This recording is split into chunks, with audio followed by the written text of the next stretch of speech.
नमस्कार बंधुरा YouTube India चैनले स्वागत। गौरबंग university BA second semester history minor 2 पेपारे suggestion दिচ্ছি। এখান থেকে তোমরা অবশ্যই কমন পাবে। মান 10 এর জন্য পড়বে হরপ্পা ও বৈদিক সভ্যতার মধ্যে বিস্তৃত পার্থক্য নির্দেশ করো। বৈদিকরা হরপ্পা সভ্যতার কাছে কোন উপায়ে ঋণী ছিল?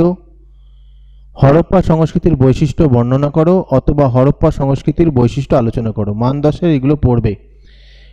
পরের প্রশ্ন, খ্রিস্টপূর্ব 6ষ্ঠ শতাব্দীর বৌদ্ধ ও জৈন ধর্মের উত্থানের পিছনে বস্তুগত এবং আদর্শিক পটভূমি আলোচনা করো। মান 5 এর জন্য পড়বে নিওলিথিক সংস্কৃতির প্রধান বৈশিষ্ট্য কী ছিল অথবা ভারতবর্ষে নব্যপ্রস্তর সংস্কৃতির বৈশিষ্ট্য সম্পর্কে আলোচনা করো। মগধের উত্থানের কারণ আলোচনা করো অথবা মহাজনপদগুলির মধ্যে একমাত্র মগধ কিভাবে সর্বভারতীয় শক্তিতে পরিণত হয় অথবা একটি সাম্রাজ্য হিসেবে মগধের উত্থানের রাজনৈতিক ও অর্থনৈতিক পটভূমি আলোচনা করো। হরপ্পা সভ্যতার অধিবাসীদের ধর্মীয় জীবন পরিচয় দাও। হরপ্পাবাসীদের আর্থসামাজিক অবস্থা আলোচনা করো। ঋগ বৈদিক যুগের আর্থসামাজিক অবস্থা বিশ্লেষণ করো। যেগুলো স্টার দিয়েছি সেগুলো কিন্তু খুব ভালো করে পড়বে। ঋগ বৈদিক যুগে নারীর অবস্থান সম্পর্কে আলোচনা করো। ষোড়শ মহাজন পদ সম্পর্কে আলোচনা করো। স্টারগুলো কিন্তু অবশ্যই ভালো করে পড়বে। দ্বিতীয় ইউনিট থেকে পড়বে অশোকের ধর্মের গুরুত্বপূর্ণ বৈশিষ্ট্য আলোচনা করো। ধর্ম প্রচারের জন্য অশোকের বিভিন্ন পদক্ষেপগুলি আলোচনা করো। অশোকের ধর্মের মূল নীতিগুলি কি কি ছিল, তারা কতদূর বৌদ্ধ ধর্ম দ্বারা প্রভাবিত ছিল।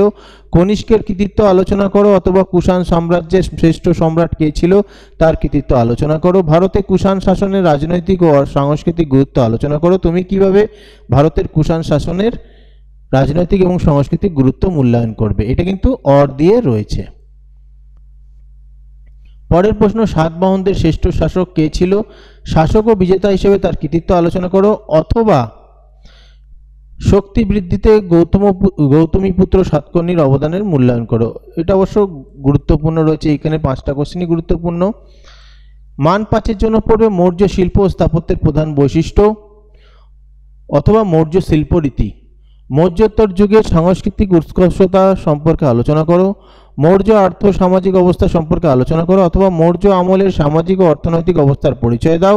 মৌর্য প্রশাসনিক ব্যবস্থা সম্পর্কে আলোচনা করো অথবা স্থানীয় শাসন ব্যবস্থা বিশেষভাবে উল্লেখপূর্বক মৌর্য শাসন ব্যবস্থা আলোচনা করো অথবা মৌর্য শাসন ব্যবস্থার বৈশিষ্ট্যগুলি আলোচনা করো অথবা মৌর্য পৌর প্রশাসনের প্রধান বৈশিষ্ট্যগুলি আলোচনা করো। গান্ধার শিল্পরীতি সম্পর্কে আলোচনা করো। সমুদ্রগুপ্তের অধীনে গুপ্ত সম্প্রসারণ নীতি পরীক্ষা করো তার নীতি কতদূর উদ্ভাবনী ছিল।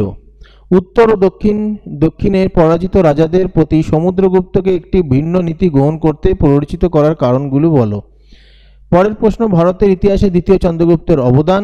ইন্দো গ্রিক কারা ভারতের ইতিহাসে তাদের সাংস্কৃতিক অবদানের মূল্যায়ন করো। হর্ষবর্ধনের অবদান লেখো। মান 5 এর জন্য পড়বে গুপ্ত আমলে গিল্ডের সংগঠনের বিবরণ। এলাহাবাদ প্রশস্তির শর্ট নোট বা টিকা গুপ্ত সাম্রাজ্যের পতনের কারণ। চতুর্থ ইউনিট থেকে পড়বে পাল, প্রতিহার এবং রাষ্ট্রকূটদের মধ্যে ত্রিপাক্ষীয় সংগ্রামের বিবরণ দাও এবং এর প্রভাব আলোচনা করো। মান 5 এর জন্য এই অধ্যায় থেকে পড়বে স্থানীয় শাসন ব্যবস্থা উল্লেখ করে চোল শাসনের ব্যবস্থার পরিচয় দাও। চোল শাসন ব্যবস্থার বৈশিষ্ট্যগুলি উল্লেখ করো। চোল প্রশাসনের প্রধান বৈশিষ্ট্য বিশ্লেষণ করো। এই হলো তোমাদের সাজেশন। অবশ্যই কমন আসবে, ভালো করে পড়ো। যাদের স্টাডি মেটেরিয়াল দরকার সম্পূর্ণ বিনামূল্যে স্টাডি মেটেরিয়াল নিয়ে নেবে। বলবে, কমেন্ট করে জানাবে, অবশ্যই আমি তাদের দিয়ে দেবো।